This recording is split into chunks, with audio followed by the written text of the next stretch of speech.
नमस्कार मेरे प्यारे दर्शकों, आज हम एक ऐसे पावन यात्रा पर निकलने वाले हैं जो हमें भारत के 12 ज्योतिर्लिंगों के दर्शन कराएगी। भगवान शिव के 12 ज्योतिर्लिंग मानो भारत माता के वक्षस्थल पर सजे 12 रत्न हों, जो देश के अलग अलग भागों में स्थित हैं। इन्हें द्वादश ज्योतिर्लिंग के नाम से जाना जाता है। कहते हैं इन ज्योतिर्लिंग के दर्शन मात्र से ही भक्तों के जन्म जन्मांतर के सारे पाप धुल जाते हैं। वे भगवान शिव की कृपा के पात्र बनते हैं, जीवन में सुख, समृद्धि और शांति का वरदान पाते हैं। तो आइए मेरे साथ इस अलौकिक यात्रा पर चलें और जानें इन कल्याणकारी ज्योतिर्लिंगों की अद्भुत कथाएं। हमारी पहली मंजिल है गुजरात प्रांत का काठियावाड़ क्षेत्र, जहां समुद्र के किनारे स्थित है भव्य सोमनाथ मंदिर। यहां विराजमान है प्रथम ज्योतिर्लिंग श्री सोमनाथ। इस मंदिर का इतिहास उतना ही प्राचीन है जितना स्वयं समय। कहा जाता है कि स्वयं चंद्रदेव ने इस ज्योतिर्लिंग की स्थापना की थी। अपनी 100 पत्नियों के ससुर दक्ष प्रजापति द्वारा किए गए अपमान का बदला लेने के लिए चंद्रदेव ने दक्ष के यज्ञ को नष्ट कर दिया था। इस पाप से मुक्ति पाने के लिए उन्होंने भगवान शिव की घोर तपस्या की और भगवान शिव ने प्रसन्न होकर उन्हें क्षमादान दिया। चंद्रदेव के नाम पर ही इस ज्योतिर्लिंग का नाम सोमनाथ पडिड़ा। सोमनाथ मंदिर अपनी भव्यता और भक्ति के लिए विश्व प्रसिद्ध है। यहाँ आने वाला हर भक्त भगवान शिव की कृपा और शक्ति का अनुभव करता है। अब हम दक्षिण भारत की ओर प्रस्थान करते हैं, जहां आंध्र प्रदेश में कृष्णा नदी के तट पर स्थित है श्रीशैल पर्वत। इस पर्वत को दक्षिण का कैलाश भी कहा जाता है। यहां विराजमान है द्वितीय ज्योतिर्लिंग श्री मल्लिकार्जुन। इस ज्योतिर्लिंग के साथ एक अत्यंत ही मार्मिक कथा जुड़ी हुई है। कथाओं के अनुसार एक बार माता पार्वती और भगवान गणेश के बीच विवाह को लेकर होड़ लग गई कि दोनों में पहले विवाह किसका होगा। माता पार्वती ने कहा कि जो पहले पृथ्वी की परिक्रमा करके आएगा उसी का विवाह पहले होगा। भगवान गणेश ने अपनी चतुराई से माता पार्वती और भगवान शिव की परिक्रमा करके विवाह का वरदान प्राप्त कर लिया। भगवान शिव ने श्रीशैल पर्वत पर निवास करने का वचन दिया ताकि वे अपने पुत्र गणेश से दूर न रहें। हमारी तीसरी मंजिल है मध्य प्रदेश का उज्जैन नगर, जहां स्थित है तृतीय ज्योतिर्लिंग श्री महाकालेश्वर। महाकाल अर्थात मृत्यु के देवता, काल पर विजय प्राप्त करने वाले देवता। महाकालेश्वर ज्योतिर्लिंग की महिमा अपरंपार है। मान्यता है कि इस ज्योतिर्लिंग के दर्शन मात्र से ही व्यक्ति को मोक्ष की प्राप्ति होती है। महाकालेश्वर ज्योतिर्लिंग के विषय में एक प्रसिद्ध कथा है। प्राचीन काल में उज्जैन नगर पर दुष्ट राक्षस दूषण का आतंक था। दूषण के अत्याचारों से पीड़ित होकर उज्जैन नगरी के नागरिकों ने भगवान शिव से प्रार्थना की। उनकी प्रार्थना सुनकर भगवान शिव प्रकट हुए और उन्होंने महाकालेश्वर ज्योतिर्लिंग के रूप में वास किया तथा दुष्ट राक्षस का वध किया। चैप्टर 4 चतुर्थ ज्योतिर्लिंग श्री ओंकारेश्वर। हमारी यात्रा आगे बढ़ती है और हम पहुंचते हैं मध्य प्रदेश में ही स्थित पवित्र नर्मदा नदी के तट पर। यहां स्थित है चतुर्थ ज्योतिर्लिंग श्री ओंकारेश्वर। ओंकारेश्वर ज्योतिर्लिंग का नाम ओंकार ध्वनि से जुड़ा है। मान्यता है कि सृष्टि के प्रारंभ में भगवान शिव ने यहीं पर ओंकार ध्वनि का उच्चारण किया था। इस ज्योतिर्लिंग की पूजा अर्चना से व्यक्ति को ज्ञान, बुद्धि और वाणी की सिद्धि प्राप्त होती है। प्राचीन मान्यताओं के अनुसार विंध्याचल पर्वत ने भगवान शिव को प्रसन्न करने के लिए घोर तपस्या की थी। उनकी तपस्या से प्रसन्न होकर भगवान शिव ने उन्हें ओंकारेश्वर ज्योतिर्लिंग के रूप में दर्शन दिए थे।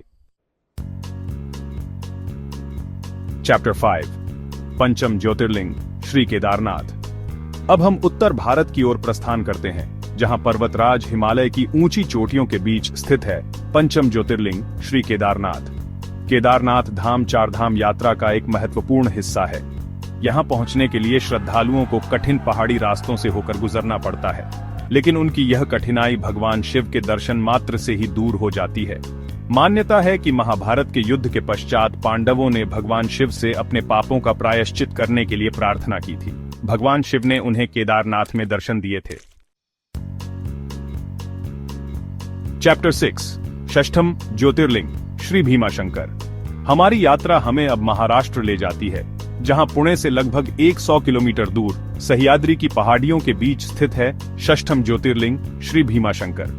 इस ज्योतिर्लिंग के साथ एक रोचक कथा जुड़ी हुई है।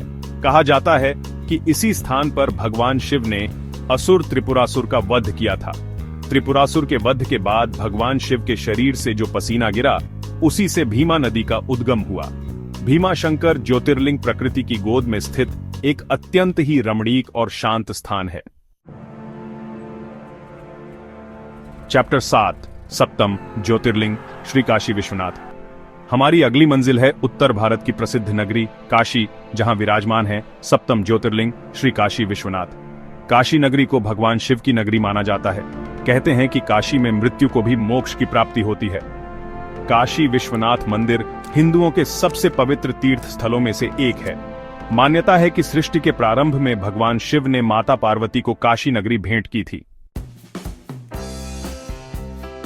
चैप्टर 8 अष्टम ज्योतिर्लिंग श्री त्र्यंबकेश्वर। अब हम पुनः महाराष्ट्र प्रांत में आते हैं, जहां नासिक से 30 किलोमीटर दूर स्थित है अष्टम ज्योतिर्लिंग श्री त्र्यंबकेश्वर। त्र्यंबकेश्वर ज्योतिर्लिंग भगवान शिव के 3 नेत्रों का प्रतीक माना जाता है। यहां से निकलने वाले 3 जल स्रोत गोदावरी, गंगा और यमुना नदियों का प्रतिनिधित्व करते हैं। त्र्यंबकेश्वर ज्योतिर्लिंग की महिमा का वर्णन अनेक धार्मिक ग्रंथों में मिलता है। चैप्टर 9 नवम ज्योतिर्लिंग श्री वैद्यनाथ। हमारी यात्रा आगे बढ़ती है और हम पहुंचते हैं बिहार प्रांत के संथाल परगने में। यहां स्थित है नवम ज्योतिर्लिंग श्री वैद्यनाथ। वैद्यनाथ ज्योतिर्लिंग को भगवान शिव के वैद्य रूप का प्रतीक माना जाता है। मान्यता है कि इसी स्थान पर रावण ने भगवान शिव की तपस्या की थी। वैद्यनाथ ज्योतिर्लिंग की महिमा का वर्णन शिव पुराण में भी मिलता है। हमारी अगली मंजिल है गुजरात प्रांत का द्वारकापुरी नगर, जहां से लगभग 17 मील की दूरी पर स्थित है दशम ज्योतिर्लिंग श्री नागेश्वर। नागेश्वर ज्योतिर्लिंग को सर्पों के देवता नाग देवता का प्रतीक माना जाता है। मान्यता है कि इसी स्थान पर भगवान शिव ने सर्पों के राजा वासुकी नाग को दर्शन दिए थे। नागेश्वर ज्योतिर्लिंग की पूजा अर्चना से व्यक्ति को सर्प भय से मुक्ति मिलती है। अब हम दक्षिण भारत के तमिलनाडु राज्य में रामेश्वरम पहुंचते हैं, जहां स्थित है एकादश ज्योतिर्लिंग श्री रामेश्वर। यह ज्योतिर्लिंग भगवान राम से जुड़ा हुआ है। मान्यता है कि लंका विजय के पश्चात भगवान राम ने यहीं पर भगवान शिव की पूजा की थी। रामेश्वर ज्योतिर्लिंग हिंदुओं के 4 धामों में से एक है। यहां आने वाले हर भक्त को भगवान राम और भगवान शिव दोनों का आशीर्वाद प्राप्त होता है। अंत में हमारी यात्रा समाप्त होती है महाराष्ट्र प्रदेश में, जहां दौलताबाद से 12 मील दूर वेरुल गांव के पास स्थित है द्वादश ज्योतिर्लिंग श्री घुश्मेश्वर। घुश्मेश्वर ज्योतिर्लिंग को गुप्तेश्वर भी कहा जाता है। मान्यता है कि इसी स्थान पर भगवान शिव ने ब्रह्मा जी के रूप में प्रकट होकर विष्णु जी को दर्शन दिए थे। घुश्मेश्वर ज्योतिर्लिंग की पूजा अर्चना से व्यक्ति को मोक्ष की प्राप्ति होती है। तो ये थी हमारी भारत के 12 ज्योतिर्लिंगों की यात्रा।